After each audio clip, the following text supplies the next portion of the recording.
नमस्कार दोस्तों, हिंदी साहित्य लाभ चैनल में आप सभी का हार्दिक स्वागत है। जैसे कि हम सभी को पता है, इस चैनल के माध्यम से UGC net, JRF, TGT, PGT आदि अन्य आगामी 2023 की एग्जाम को ध्यान में रखते हुए अध्ययन करते हैं। और आज हम सभी का विषय है मुर्दहिया। मुर्दहिया तुलसीराम द्वारा रचित एक बहुत ही मार्मिक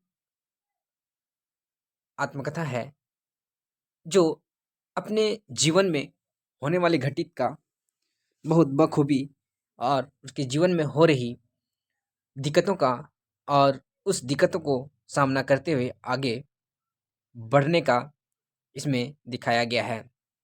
तो चलिए दोस्तों, देखते हैं आज का मुख्य विषय मुर्दहिया। जैसे कि हम सब यहाँ देख रहे हैं कि इसका प्रकाशन 2010 में होता है और तुलसीराम का जन्म होता है 1939 से 2015 तक इनका जीवन रहता है।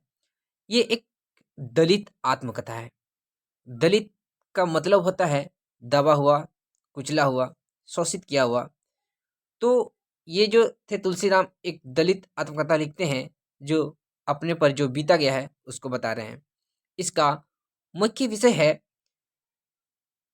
इसका जो विषय है वो है मुर्दहिया के डॉक्टर तुलसीराम के लेकर जन्म से लेकर आगे आजमगढ़ में पढ़ाई करने तक का चित्रण इसमें किया गया है। कहाँ से कहाँ तक तुलसीराम का जीवन से, जन्म से लेकर आजमगढ़ में पढ़ाई करने वाले तक की कथा का चित्रण किया गया है। इसके साथ साथ ग्रामीण परिवेश और लोक संस्कृति का अवलोकन करती है। ये जो उनकी जो जीवन में जो घटित होती है यथार्थ, उसका यहाँ पर दिखाने का प्रयास करते हैं। ये जो दलित आत्मकथा है, ये मूलतः 7 उप शीर्षकों में विभक्त किया गया है और एग्जाम में यूजीसी नेट द्वारा 2023 में पूछा गया था कि इसको क्रम बाय लगाने के लिए दिया था। तो एग्जाम की दृष्टि से मोस्ट इंपॉर्टेंट है। पहला इसमें आता है भूथी पारिवारिक, भूथी पारिवारिक है। दूसरा है मुर्दहिया तथा स्कूली जीवन, कि उसका जीवन का स्कूल जीवन कैसा था। अब तीसरा आता है अकाल में अंधविश्वास, अकाल में अंधविश्वास, पॉइंट नंबर तीसरा है। चौथा है मुर्दहिया के गिद्ध तथा लोक जीवन, गिद्ध।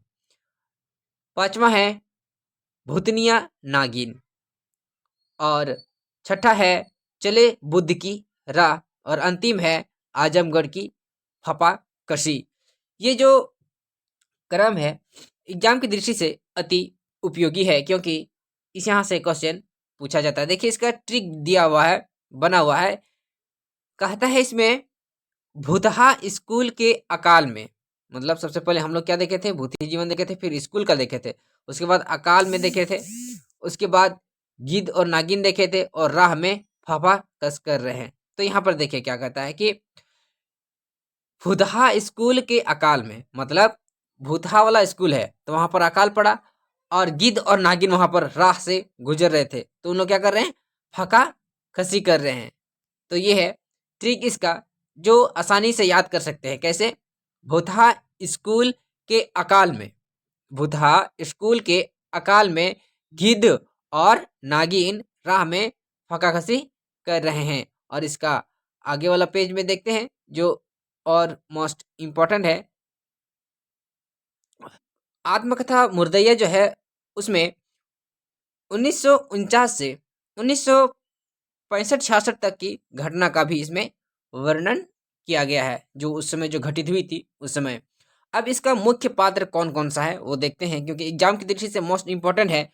पूछा जाता है कि जूठन किसका संकेत है या मुसड़िया किसका प्रतीक है, तेरसी किसको कहते थे, धीरजा कौन था या थी, है ना, चाचा मुनीश्वर कौन कौन था। चलिए इसको देखते हैं। देखिए इसमें कहता है कि दादाजी तो थे उनके, मतलब लेखक के, मतलब तुलसीराम के, उनको जूठन से संकेतित किया गया है। यहाँ पर दादी को मुसडिया से और पिता को तेरसी से, माता को धीरजा और चाचा जो थे उन लोग का वो मुनीसर था, मुन्नर था, नगर, ये 3 उनके चाचा थे। अन्य में देखेंगे तुलसी का नाम रखा गया था बाबा हरिहर दास ने रखा। क्या किसने रखा? तुलसी नाम हरिहर बाबा ने। और संकठा सिंह ने बचपन से क ख लिखने की सीख दिया था। कौन थे इसके क ख सिखाने वाले गुरु? यहाँ पर संकठा सिंह करके कोई थे जो तुलसीराम को बचपन में क ख सीखने के लिए सिखाया गया। अब इसमें आगे जो आते हैं वो परशुराम करके आते हैं, जो एक शिक्षक आते हैं और उनको भी शिक्षा के उद्देश्य से सिखाया जाता है। इसका उद्देश्य से रहता है, देखिए उस समय क्या होता था कि दलित को पढ़ाना उचित नहीं समझा जाता था या फिर वो नहीं पढ़ते थे। लेकिन तुलसीराम के घर वाले बहुत प्रताड़ित या फिर किसी चीज को, मान लीजिए किसी से कहाँ से चिट्ठी आता है तो ब्राह्मण के घर में जब उसको पढ़ने के लिए दिया जाता था तो बहुत अपमानित के साथ उसको पढ़ाया जाता था। तो इन्होंने सोचा कि क्यों ना हम अपने छोटे बेटे तुलसीराम को चिट्ठी पढ़ने तक कम से कम लायक बना सके। तो उन्होंने पढ़ना शुरू किया और तुलसीराम जो थे वो बहुत ही शातिर और बहुत ही बुद्धिमान थे। गणित में हमेशा वो टॉप करते थे और इसीलिए वो पत्र या चिट्ठी पढ़ने के साथ इनका पढ़ना शुरू किया और इतने तेज निकले कि वो आगे पढ़ाई के लिए भी बाहर गए। इसका उद्देश्य था ताकि लेखक चिट्ठी पढ़ सके।